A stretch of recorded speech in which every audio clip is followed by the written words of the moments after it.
Good morning जी, राम राम जी, जय जोहार। तो सामने की साइड देखो, सुबह सुबह हो चुकी है और शाम को ऐसा था कि बरसात की डर की वजह से हम बाल वगैरह को दबा के आए थे, मतलब छुपा के आए थे तिरपाल से, ताकि बरसात आए नहीं और ये फसल ख़राब नहीं हो। तो ये मेरे जीजा जी है जो सामने लगे हुए भाई उनको उगाड़ने के लिए। गांव आते ही सुबह सुबह इसी तरह के काम होते मिलते हैं, या तो खेतों में कुछ काम या फिर घर में भैंसों को सेवादारी। तो ये कुछ फिक्स ही काम होते हैं। लेकिन इन दिनों क्या है कि फसल के काम चल रहे, बरसात के काम चल रहे हैं। वो बरसात के काम चल रहे तो बरसात की डर की वजह से बाजरों का काम जल्दी जल्दी करते हैं सबसे पहले। लदीप का हरा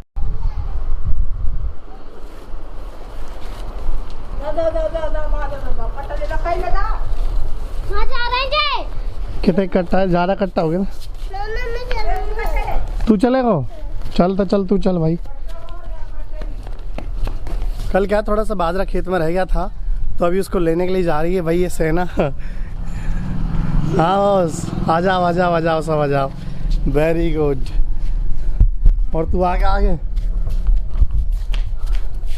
आप कैसे उतरे हो आगे? चल बेटा चल चल चल चल चलो चलो चलो। अरे आगे आगे वहाँ मत चलो ना, कुछ सांप घरा नहीं हो। रुक जा रहे तू पीछे।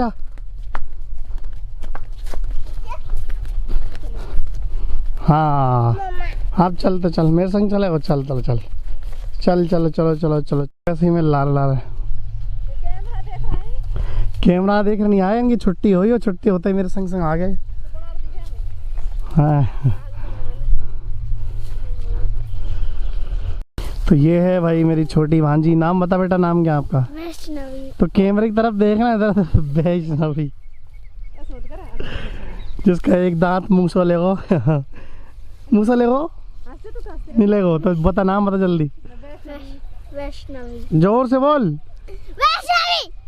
तो ये मेरी बड़ी भांजी है बेटा। नाम बताओ आपका? दीपिका। Deepika, very nice. नाम बता बेटा, नाम क्या आपका? का भाटेज मांचू। दो बात सही बता। सही बता मामा के सामने जा लोग। हिमांशु। मांचू। मांचू हिमांशु नहीं है। छे। और ये भाई लोटन और मौसम। ये भाई जेठानी जी है मेरी बहन की। और ये हमारी दीदी निर्मा। ये कैमरा आते ही लाज कर लिया सामने। कारवान का देखी। अरे अभी जो शब्द देखा आपने, गेवी कारवान का देखिए। इसका मतलब है मेरे वीडियो मेरे गांव के लोग भी देखते हैं, तो मैं लाज करके ही बनाऊंगी भाई। गेवी, गेवी एक बहुत बड़ा शब्द है गाली वाली में। राजस्थान के करौली और दौसा डिस्ट्रिक्ट में ज़्यादातर यूज़ किया जाता है। आसपास के लोग तो कम ही जानते हैं इसको, गेवी। अरे बड़ा गेवी। गेवी कौन है? सब बोली। हाँ गेवी की बोली है, भाषा है। मतलब यहाँ पे करौली और धौलपुर में तो नहीं, लेकिन करौली और दौसा में ही ज़्यादातर है गेवी। गेवी बहुत बड़ा गाली है।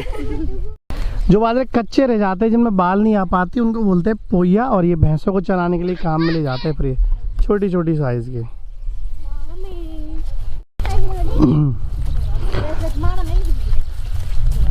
कल जब बाजरा उठाया था तो थोड़ा सा बाजरा यहाँ रह गया था कल, तो क्योंकि कल रात हो गई थी और यहाँ बाजरे के रास्ते नहीं ले जाने के, इसलिए सर के ऊपर रख के ले जाना पड़ा। तो कुछ रह गया, उसको वापस आज ले जाएंगे। कल एक बंदा था जो कमेंट में पूछ रहा था भाई इसको कड़वी बोलते हैं ये जो चीज़ है। दरअसल इसको कुटवा कर फिर भैंस वगैरह को चारे के लिए डालते हैं, फिर कुट्टी होकर। तो इसको इसी तरह लगाते हैं, खेत के कई जगह पर लगा देते हैं। हमारी साइड यानी मेरे गांव में, मतलब करौली में, वहाँ तो मतलब पूरे खेत का एक ही जगह लगाते हैं। किसान की ज़िंदगी में सबसे ज़्यादा खुशनुमा पल ये होता है जब उसके सामने फसल का ढेर रखा होता है। तो ये गोल्डन टाइम है भाई हमारे लिए। तो भाई यही सोने की बिस्किट है। इसके लिए मान लो कि किसान 6 महीने लगातार अपना खून जलाता है, खेतों में पानी देने से लेके ये रेडी होने तक। तो ये एकदम ऐसे है लग्जरी सोने की तरह। तो मतलब इस दिन का सुकून कुछ और ही है। आपको पता है नॉर्मल खेती से इस टाइम पार नहीं पड़ सकती, इसलिए किसान कुछ नए कॉमर्शियल खेती की तरफ जा रहे हैं। तो इसी तरह हमने भी कुछ सोचा था कि कुछ क्रिएटिव बोया जाए ताकि आगे जाके वो इनकम पर डे की दे सके, क्योंकि आपको पता है गेहूं बाजरे वगैरह वगैरह इन सब से पार नहीं पड़ने वाली, क्योंकि ये फिक्स टाइम की लिमिट फसल होती है, इसकी कभी ख़राब भी हो जाती है, कई बार नुकसान हो जाते हैं। तो हमने इन दिनों एक चीज़ सोची थी भाई, खेत में नींबू के पेड़ लगा दिए बहुत सारे, तो काफ़ी सारे नींबू के पेड़ लगाए हैं, थोड़ा थोड़ा स्पेस दे के उधर की साइड। कितने लगाए? 100 लगाए। तो वही 100 से ज़्यादा नींबू के पेड़ लगा दिए। ये खेत में जहाँ भी आपको डॉली सी बनती नज़र आ रही है, ये देखो ये। तो यहाँ इस तरीके से हमने 100 से ज़्यादा नींबू के पेड़ लगा दिए, जो कि कॉमर्शियल खेती मान लो कि बीच बीच में फसल भी हो जाएगी, नींबू के पेड़ भी हो जाएंगे। तो ये काफ़ी सारी इनकम सोर्सेज जैसा कुछ हो जाएगा। जैसे नींबू की फसल ऐसी होती है लास्ट साल भर में तैयार हो जाती है, या पर साल भर ज़्यादा लगते हैं, मुझे कंफर्म नहीं, लेकिन ये है कि बहुत जल्दी 1-2 साल में तैयार हो जाते हैं। फिर उनको डेली का बेच सकते हैं, डेली बेस्ड पे इनकम हो सकती है। क्योंकि आपको पता है फसल तो यार नुकसानदायक है। तो अगर आप लोग भी खेती वेती करती हो तो मेरा सजेशन है आप सभी को कि कॉमर्शियल खेती की ओर बढ़ो। जैसे कि नींबू के पेड़ हुए, बेरिया के फेल हुए। आजकल सरकार इन चीज़ों के पीछे सब्सिडी भी देती है, किसानों की काफ़ी सारी हेल्प करती है इस चक्कर में। तो फ़ायदा उठाओ भाई, सरकार की जो भी योजनाएं आप तक पहुँचे, मिले। अगर मुझे पता होगा तो मैं जल्दी किसी दिन स्पेशल वीडियो बनाऊंगा इसके बारे में, थोड़ी जानबीन करके कि किस तरीके से क्या क्या कर सकते हैं। जुड़े गांव में अभी भी दिक्कतें होती रहती है रास्ते वगैरह की। तो देखो गवर्नमेंट स्कूल से पढ़ के आ रहे हैं, तो गांव में कच्चे रास्ते वगैरह पहले हम भी ऐसे आजमाया करते थे, एक गांव से दूसरे गांव जब आते जाते थे। अरे बेटा तार में फंस मत जाओ, लग नहीं जा। अरे यार बच्चा कहते जाता रिस्क ले, मतलब है मतलब तार क्रॉस कर करके आ रहे हैं। तो भाई मैं भी गांव के सरकारी स्कूल में पढ़ा करता था, तो दूसरे गांव जाया करता था पढ़ने के लिए, 3-4 किलोमीटर दूर था। तो उसी तरह खेतों से गुजर के आया करता था। इनको देख के वो चीज़ याद आ गई। तारबंदी होती थी हर खेत में, तारबंदी लगाते हैं, गाय भैंस वगैरह कोई जानवर घुस के फसल को चटनी कर जाए, इसलिए मतलब लगाते थे। तो तार वगैरह कितने भयंकर होते थे, लेकिन उसको कूद के आते थे, जैसे आपने भी देखा बच्चों को। आपकी ज़िंदगी में ये सब रहा हो तो मुझे कमेंट करके ज़रूर बताना कि आप लोग भी दूर गाँव इस तरह पढ़ने के लिए गए हों कभी पैदल। क्योंकि पहले बस कहाँ हुआ करती थी यार, बस वगैरह सुविधा लगी थी जब मैं 10th क्लास में हो गया था तब जाके। उससे पहले मैंने कभी बस वगैरह नहीं देखी स्कूल जाने के लिए।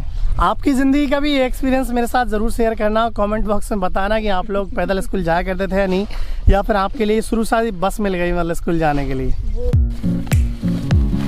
ये बात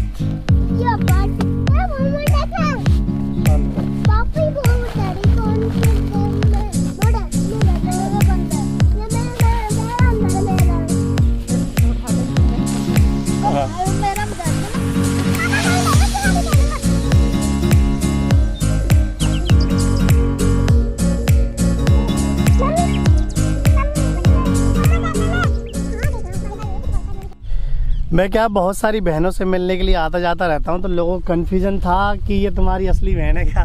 तो भाई ये मेरी रियल बहन है निर्मा, ये बड़ी है भाई, तो रियल बहन है मतलब ये मान लो। और उनके ससुराल में यूँ फिलहाल मैं कालमान सीकरी।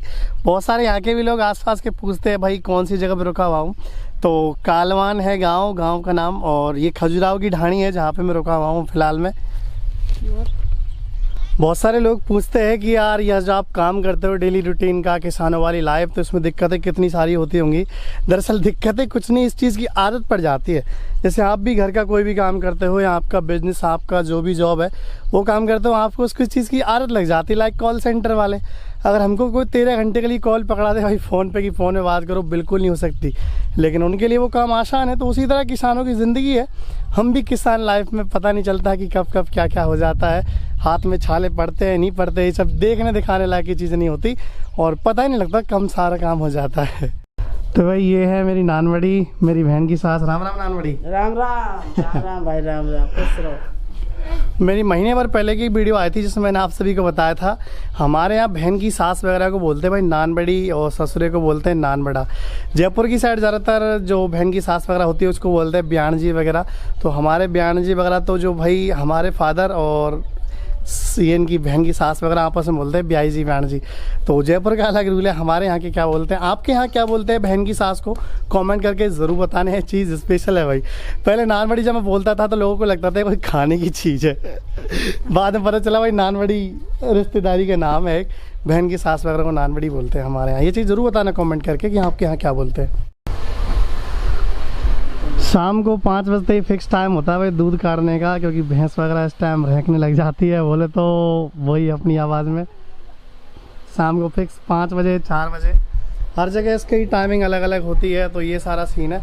शाम को 6 बजते ही 5 बजते ही, नहीं बेटा नहीं, बदतमीजी नहीं। फिक्स टाइम होता है भाई भैंस के दूध वगैरह निकालने का। मतलब वैसे तो हर चीज़ का टाइम ही फिक्स होता है, लेकिन ये टाइम थोड़ा सा स्पेशल है।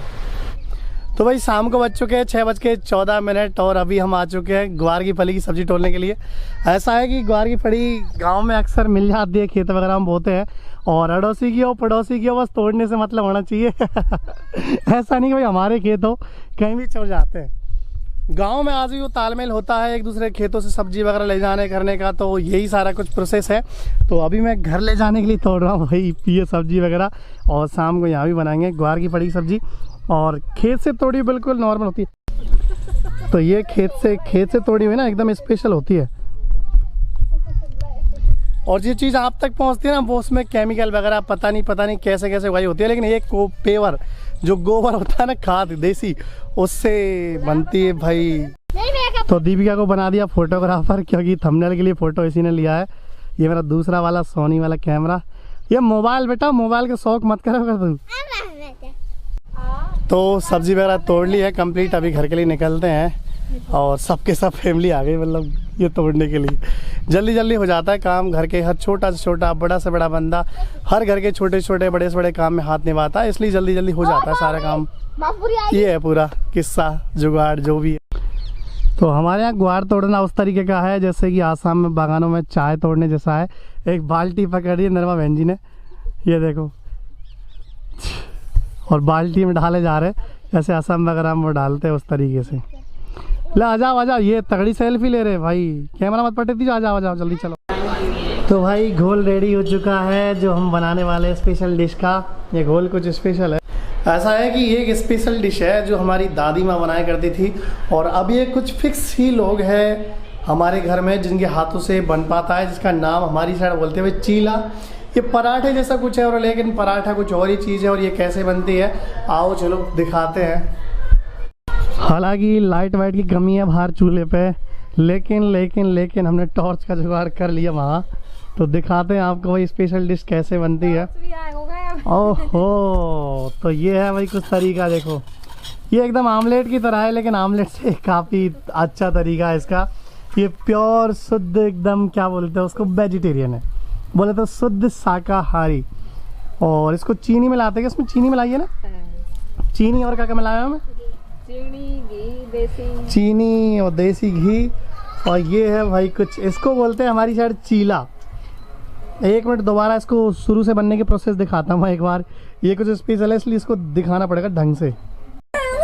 धुआं ही धुआं हो गए भाई, चक्कर पड़ गया। धुआं हो गया बेटा, जलंधर फूकनी खा, फूकनी खा, फूकनी दे दो, फूकनी रखी पीछे को, धुआं हो गया, चलेंगे फूक दे दी, चूल्हा जलेगा। हाँ बन जाए, कोई दिक्कत। वीडियो के लिए कितना ज़्यादा स्ट्रगल हो रहा है, इधर टॉर्च पकड़े खड़ी है दीपिका, तब जाके चूल्हे पे फोकस पड़ रहा है, क्योंकि लाइटिंग नहीं है ये मान लो। अब लेडीज़ वगैरह को क्या अंदाज़ा होता है मतलब चूल्हे का कि भाई कहाँ इनका चूल्हा है, कहाँ क्या है, तो इनका काम हो जाता है। तो भाई पहले बैटरी थी, बैटरी से पार नहीं पड़ी तो मोबाइल मंगा लिया। दिखाना पूरा प्रोसेस है, ये पक्का है, ये एकदम पक चुका है, लेकिन दूसरा बनते हुए दिखाऊंगा। थाली लेके इकट्ठे हो गए, ले जा उठ जाओ, ले जाओ।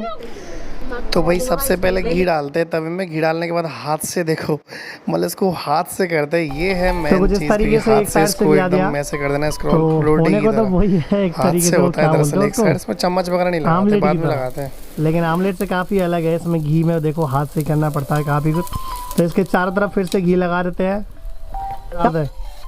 तो इधर की साइड से जब सीख जाता है तो उलट पलट कर देते हैं। तो ये है भैया कुछ प्रोसेस, तो बनता है, फिर दिखाते हैं आपको इसका टेस्ट कैसा है।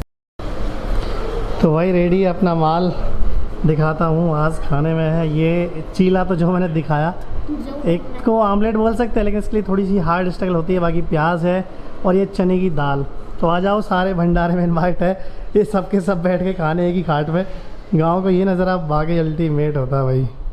तो आई होप ये वीडियो आपको ज़रूर पसंद आई होगी। चैनल को सब्सक्राइब कर लेना, नए सारे लोग जो भी है वीडियो में। बाकी तो मिलते हैं नेक्स्ट ब्लॉग में, तब तक के लिए राम राम जी, जय जोहार। वीडियो को लाइक ज़रूर कर देना, ठीक है ना।